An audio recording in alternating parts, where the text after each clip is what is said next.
Guardians haven't signed a bat, they haven't made a trade, and they've barely said a word. So their entire 2026 season might rest on Chase DeLauter and Travis Bazzana.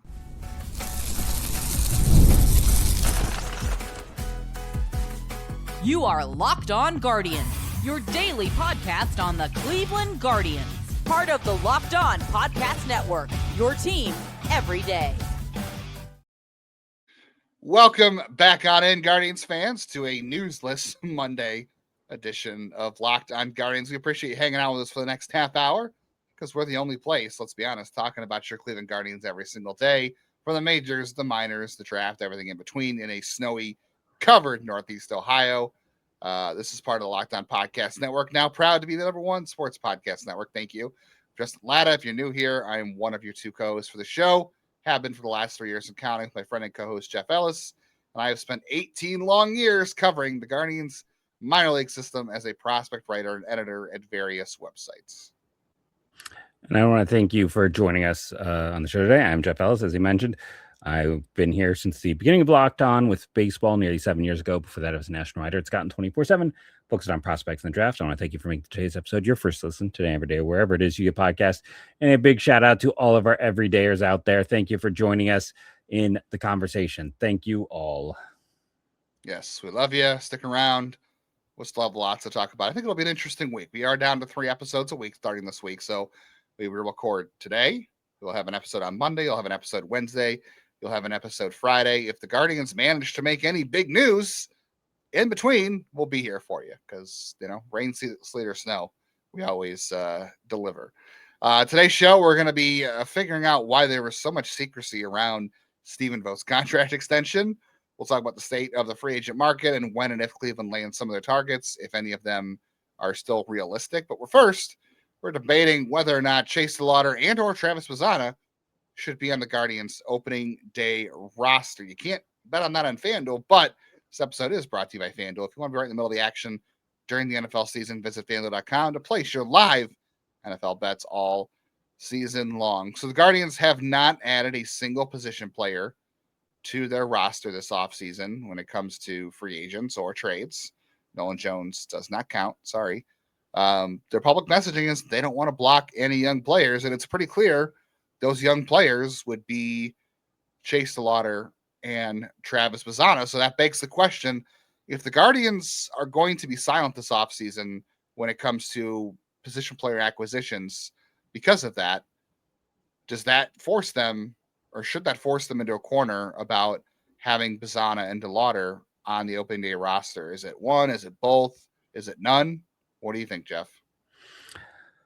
Well, I think it's kind of a one-on-one scenario, I got to be honest. And the reason I stated specifically that way is because I think, to me, DeLauter is an ink on this roster. I think barring an injury, the fact that they brought him out for the postseason and did that with him to be, and you and I thought he was ready to go, and he tried to play through an injury and it got worse. And he had 2 to 3 injuries last year. He's had 2 to 3 injuries every year is the problem. But I think as long as he is healthy, he is the guy. Bazzana could play really well and make it a very hard conversation for this team. But the one thing I'll say, and I know I said there's no such thing as blocking, but if you already have Chase up, you already kind of have that chance at the prospect incentive pick. Having Bazzana stay down a little longer helps you make sure you get that extra year of control. And it's not necessarily all about manipulating that exterior control, though I do think that it is important to teams. But I think also having Brito there, who was someone that they have liked, they traded for, they believed in, giving him a look, I think kind of also makes sense to do before Bazzana. Now, Bazzana could make it really hard, but I'll also point out, Chase DeLauter made it really hard 2 years ago, and everyone wanted him to jump from low A to the majors. And I'm like, yeah, the only guy who's done that is Juan Soto, so that's not going to happen. Bazzana could, have the greatest spring training we've ever seen, and it's still going to be spring training. So I think there is a small chance with him. I think there is a 100% chance with Chase, but I do think we have to add another B, and that's Juan Brito. And I think while he's a forgotten man in a lot of places, I think he's kind of shown enough with the bat the past few years to maybe play a few different spots poorly and hit enough to, I'm going to quote you real quickly and say when they made that trade, you're like, I see a little bit of Jose in him. So like way back when they got him. So Yeah. it's like there's some positive traits. I think he's got a chance, and people won't get excited by this, to be at least a league average bat, if not better. And this team, I'll take league average at multiple positions. If he can be a league average, outfielder, then you know what? That's a massive upgrade than what they've gotten the past few years. So that's my view on it, at least. I don't disagree with you. Here's a hot take. No one's going to like this, except for maybe you. No one else is going to like this. I think in Travis Bazzana's case, and maybe not necessarily DeLauter because of the injury history, because, postseason doesn't count towards your service time. Yeah.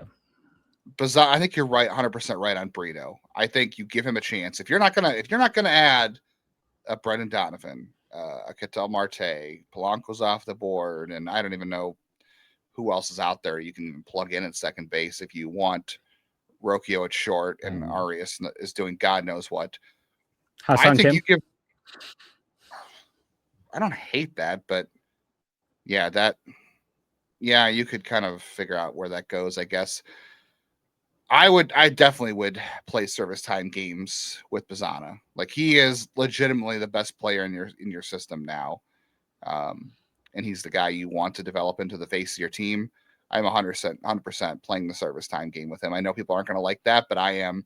And I'm not saying you wait till July. I know I don't give a crap about Travis Bazzana's Super 2 status, because, to be honest, we don't know starting in 2027 what things are going to look like. That Super 2 thing, that could change for all we know in 2027, 2028.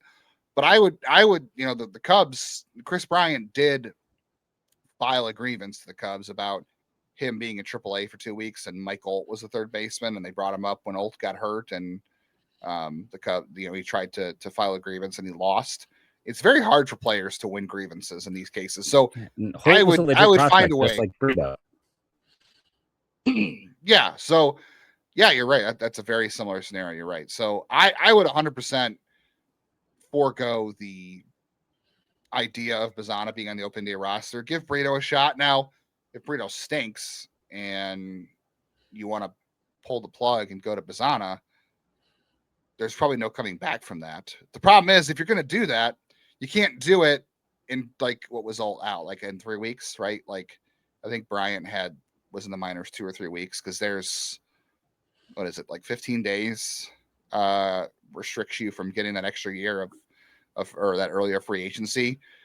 I don't want to hold Bazzana down that long. I would do it I know it's going to be hard to sell, and you create some potentially bad feelings of this, but I would 100% game Bazzana for the extra year, because do I like it from the fan side and the player side? No, I don't. But if you're talking from a pure team upside, it's the right play. DeLauter, it's a different situation, because he's been so injured, and I think at this point he's ready if he's healthy. And you don't have any other options. Like, if DeLauter goes to AAA, your outfield right now is Schneemann and Jones and Martinez in center and Valera and right. Like, I'm sorry, DeLauter, if that's your outfield, A, that's sad. B, DeLauter needs to be on that roster. And there's going to be no excuse not to have him on the open day roster, because you trusted him enough to play his major league debut in center field, a position he's barely played in the postseason. Like, and he had missed how many weeks at that point? So there's no excuse not to have DeLauter on the open day roster, unless you bring in, I don't know, you want Brendan Donovan to play center field. I know we talked about Lars Nootbaar off the air, but unless you're bringing in someone like that, which they don't want to do because they don't want to block guys. So, I mean, I would move DeLauter to right if I did those things, but yeah, if you're not going to bring somebody in legitimate, he needs to be on the open day roster. And I don't care about the 7th year control with him because of his injury history, because God only knows if he's going to get to that 7th year healthy. So for me, there's no excuse for DeLauter not to be on the open day roster. And I think Travis Bazzana could have the best spring training ever, and I wouldn't give it a thought. I don't care about the prospect pick. Maybe DeLauter wins Rookie of the Year. You get the pick out of that. But I don't care about Bazzana being – I would love to have Bazzana up here in April. I hate to say it, but I would manipulate the service time with Bazzana. I would. I agree. You might not be able – I don't know. And I don't know if you're going to get him to sign an extension anyway. If you play the service time games with them, you definitely aren't going to get him to sign an extension because you're going to create some bad feelings. But it's a cutthroat business. They need that extra year control, especially since they're probably going to trade him in the 6th year anyway. So you want to make sure you have 5 years with them instead of 4. So, all right, we'll talk more about that. We'll talk about the free agent market, where the Guardians are, where we're hoping they may or may not go. And we still talk about the top secret signing of Stephen Vogt. NFL Sundays, they move very fast. We know that one big play, suddenly everything in a game could turn on a dime. And that is what makes live betting so exciting, because you don't just sit there and watch the game. You can sit there and react to it in real time while enjoying yourself, being a little bit of responsibility and fun. With FanDuel, you could bet on things as the actions unfold. Every drive, every momentum swing, every highlight. And live betting, honestly, is a lot of fun when the games start to shift. There was a lot of fun things you could have done when things were going on in Buffalo and New England on Sunday. All the momentum flips in that game were crazy. The Browns get to host the Dolphins next week, so they're going to get shellacked again. I would definitely go that direction. Cavs can't figure things out. The Guardians are still plus 1,200 to win the American League. The Orioles have jumped them. So all that fun stuff is out there for you on FanDuel. And if you want to get right in the middle of the action this season, visit FanDuel.com and place all of your live NFL bets all season long. FanDuel, the game moves fast, and so can you.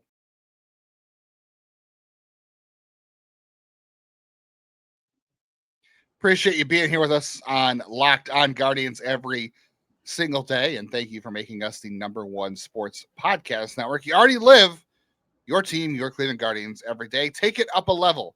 Go ad-free. Get the show without any interruptions, no ads, and become part of the Everydayer Club. Access to a members-only Discord and more for $5 a month or $50 a year. Check out LockedOnGuardians.supercast.com or check the link in the show notes to learn more. All right, so the problem for the Guardians is that they haven't signed an offensive free agent yet. They haven't made a trade for one. There's still time. But if they don't score runs, they have to have somebody on the roster like DeLauter or Bazzana. But we're looking at the free agent market right now and whether the Guardians can actually afford to play somewhere in the middle of this tier, or if they're just going to punt offense. Jeff. Yeah, it's been a weird free agency because let's be honest, like I know people don't love what Cleveland has done, but the relief market's been ridiculous, and just about every interesting arm nearly is gone. I mean, I've got maybe like 2 to 3 guys left that I have a passing interest in, and then like 3 guys that like camp invites. So there's a reason why they kind of did what they did. Now, we have also talked about how it's not a great hitter market. One of the guys you and I both circled from the start is still sitting there, and Rob Refschneider. And then I also would be remiss if I didn't point out, like this past weekend, Merrill Kelly getting 2 years, $40 million should help Cleveland because they've got like Merrill Kelly is a solid 3-4, and Cleveland's got some young 4-5s with a lot of control who are going to cost significantly less than that. And unfortunately for Merrill Kelly, 37, by the way.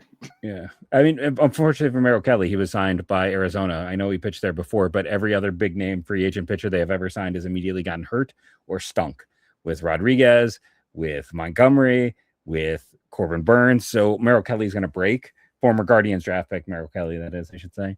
But, it's we talked about it. It's a not a great market for a team like Cleveland in terms of hitters. So it's always been kind of behooved them to maybe look more towards trades to find value. But yeah, this has just helped kind of confirm that it's an ugly market when, Polanco gets $20 million a year and Yastrzemski gets a 2-year deal. Yeah, and I said on Friday on my solo show, I said the Guardians' approach to free agency doesn't work. And people got very upset with me about that. And the reason I said that is because they're never going to add impact to free agency. Let's be honest. Like, they've done the Swisher and Bourne thing. They tried the Josh Bell and Mike Zunino thing. None of those signings, except for Nick Swisher in 2013, worked out. The rest of them were all garbage. I never expect this team to play in the Kyle Tucker, Juan Soto, Manny Machado, tier of free agency, or Bo Bichette. Like, I don't ever expect them to play in that tier. I think that's realistic to say based on market size and just what they do here. The problem is they basically only use free agency for depth. Like it's Jake Junis and it's guys like that. Like that's who they usually add. And the middle tier, like you said, the middle tier is a little better than that. It's Mike Yastrzemski. It's Luke Weaver. But Yastrzemski was like their guy, like in past years at the same time. But like Yastrzemski is like Santana. He's like a late 30s guy who had a second half bat. Like he is their type of guy. You know, that is kind of their mid tier guy. But he hasn't. Well, we did see Santana nosedive and then make a comeback, so that's why they tried to bet on him one more time. But yeah, no, he is 100% their type. But that's the guy they're not adding anymore. I have no problems them not re-signing Lane Thomas. Like Chase DeLauter's got enough time on the trainer's table. I don't think you can afford to add somebody else to that. But I said the free agent method they use doesn't work because all you're ever going to do is get the lower tier guys. You're never going to be able, like a middle tier guy would have been Mike Yastrzemski. It would have been. That's essentially what they did with Josh Bell. I know it didn't work. And I know their best free agency picks have usually been the Junises or their minor league invites, right? Those are usually the guys that work out the best for them. But that doesn't add impact. That adds depth. So that's fine if that's their strategy, I suppose. I don't think it works. But you have to get more aggressive in trades then. Like I think you have to, and maybe some of that, I know we were having this debate today or last night through text. You have to be able to execute trades. Like you have to put more emphasis on player acquisition on that side. And that starts with having to have players that teams find attractive. But it also means you have to gamble a little more, be willing to give up prospects. What was okay? Are we calling Yandy Diaz a prospect when they traded him? Are you still calling him a prospect at that point? No, he was, and that's again that whole situation was just Tito really didn't like him. Every statement from Tito was negative on him and wouldn't give him an opportunity and was just always had no faith in him as a player. So outside of Junior Caminero, because we know that was 17-year-old kid, a lottery ticket for the Rays that worked out, that cashed in, which the Rays. What was the last prospect they traded that they regretted? Well, you and I talked about it. It's probably Bresnahan right now with right, exactly. So yeah, that was Aaron's question, which was a good question. Now that I think about it, because it was always a good question before Aaron, but it's still even better now that I think about it. What was the last prospect though that made the majors? Like going back a couple ways. Besides, we're not going to count Caminero because he was a lottery ticket. If we're not considering they regret trading Jose Tena. I don't think. Well, no, you said the last one to make the majors. It was Tena. Well, right. Okay, but they regret. Who do they regret? I mean, I would have to really sit back and like. Do you regret trading? Who did they trade for Joe Smith? It was Samad Taylor and Julian Merriweather. I mean, there was a time where I regretted Merriweather, and then he just couldn't stay healthy and his stuff regressed. Same thing with JP Fireeisen. No, I think, I agree. I would like to see them go out and potentially be aggressive in trades. It's also, here's the thing. They're never going to be free agency is a sucker's bet. You're always paying for past production, not current production. And a lot of times anymore, that middle tier doesn't exist. Guys are signing contracts. Guys are getting locked up by teams. There's less and less. Like, to me personally, I don't think Yastrzemski is more low tier than middle tier to me. That's because he's a plus defender who's starting to show regression, who had a terrible first half and then needed a second. And this is saying as someone who liked him.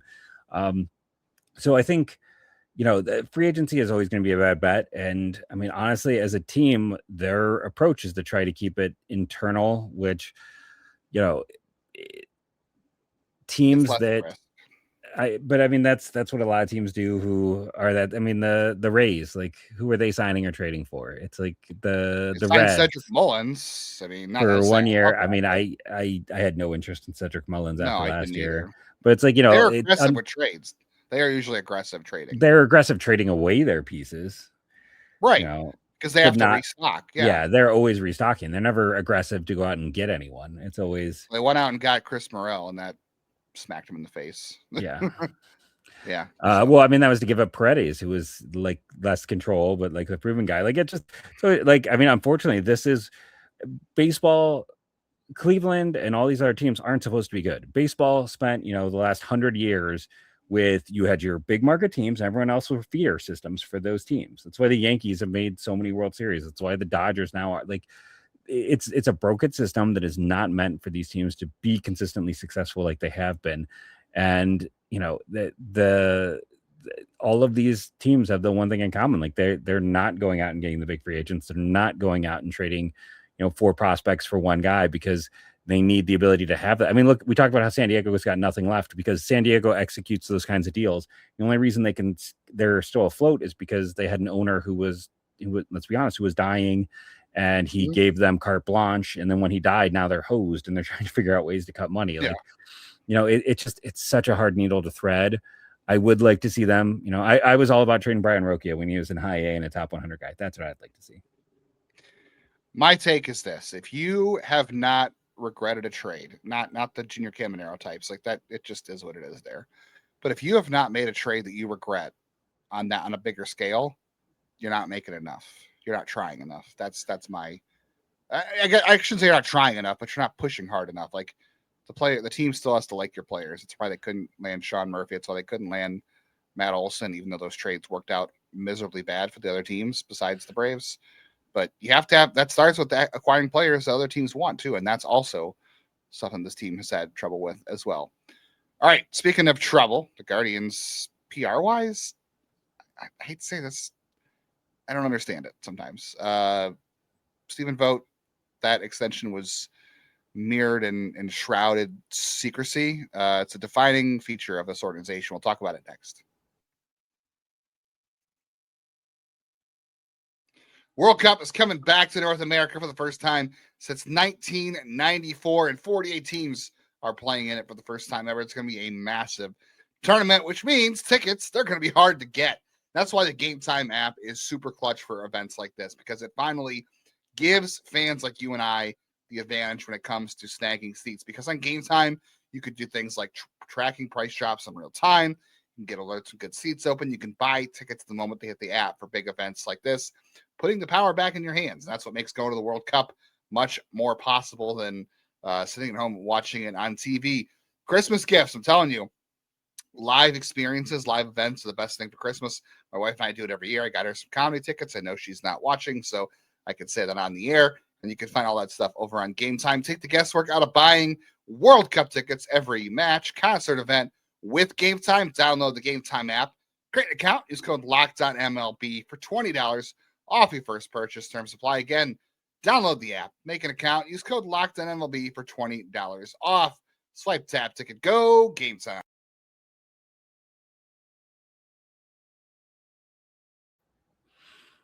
Keep up with Locked On Guardians all off-season long, all Guardians news, if it ever happens, by hitting the bell on YouTube so you get notified of reaction videos, other thoughts, bonus episodes, regular episodes, and download automatically on all of your audio platforms so you can take us with you wherever you go and listen to the show. Even if you get stuck a little bit behind, we're still here. You can still listen to us in the past, try to predict the future.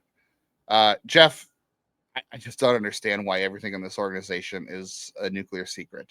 So Stephen Vogt, it was revealed last week that by Jeff Passan that he signed a extension before the 2025 season that was never announced. We knew that there was going to be an extension.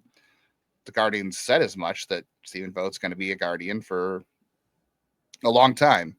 But we don't know any details of the extension, and we didn't know when it was signed. And furthermore, I can confirm players didn't even know about it. Why would you not even, I guess the players would tell people, or you could get the source from them, but why wouldn't you want your players to know that, hey, Jose Ramirez, Tanner Bybee, the only two guys in this team that are going to be here for the next several years. This is going to be the guy who's in charge. Why would you not tell people that? It's different. I'll say that. All I can think is they just didn't think it was a big deal. That, everyone kind of just, maybe they thought that, hey, we'll get it done. Everyone expects us to get this done. And, there are, more pressing things, and they just didn't think it mattered.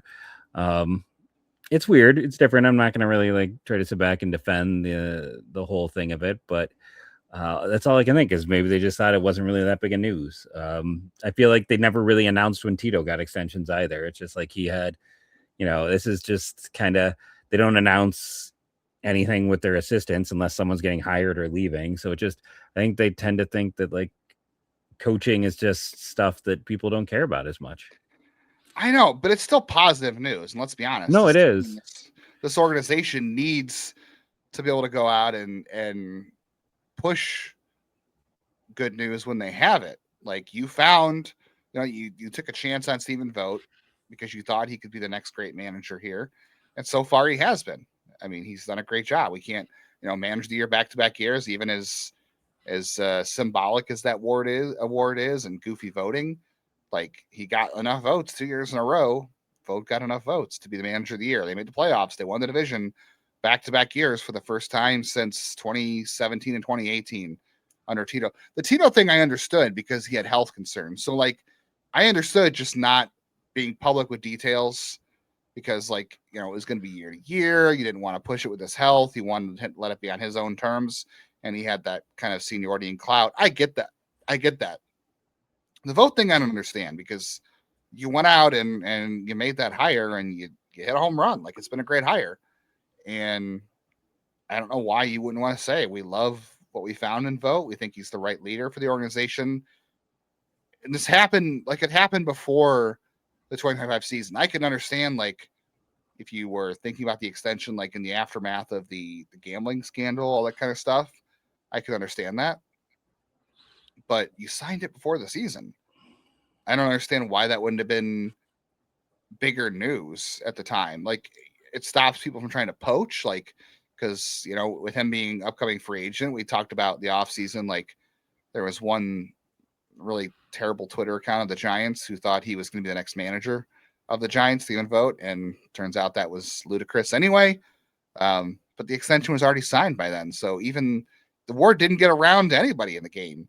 I just don't understand why you don't want your players to know. Like, even if you say like it's got to be kept a secret for some reason, like the players should know. I mean, in public work settings where we are, you want to know how long your boss is going to be your boss, even though I don't work under contracts. And I guess it's probably different for you, but you want to know how much longer your boss is going to be your boss if you're under contracts. I don't know. It's very strange to me. Things happen, things change. I've never actually thought about it. I've never thought about if my boss is going to be here. I've talked about like if they leave, how that would affect what I was doing, but I've never thought about beyond that. And I think I don't think this was as much nuclear secrets as much as it was they just didn't think people cared. It's the way they operate though. Like this is it is, but it's bizarre in this situation specifically. But as an overall organization, they do treat everything as very highly top secret. Like everything's classified. Like I debated this on my Friday solo show too. I said, I understand the merits of not wanting trade secrets to get leaked out. Not like secrets, but like, if you're talking to a team about a player in a trade, right? We see that like the Phillies are involved or the Padres are involved or the Blue Jays are involved in talking to, Kettle Marte, whoever it is, right? Brendan Donovan. We had a lot of text about the Mariners and Giants situation there. I understand for the Guardians why you don't want that to be made public. Because you don't want to be used as a stalking horse. Like Cleveland's very particular about their value in trades. They don't want to move off that value for better or for worse. So you don't want your name out there publicly to be used as a stalking horse. So I get that.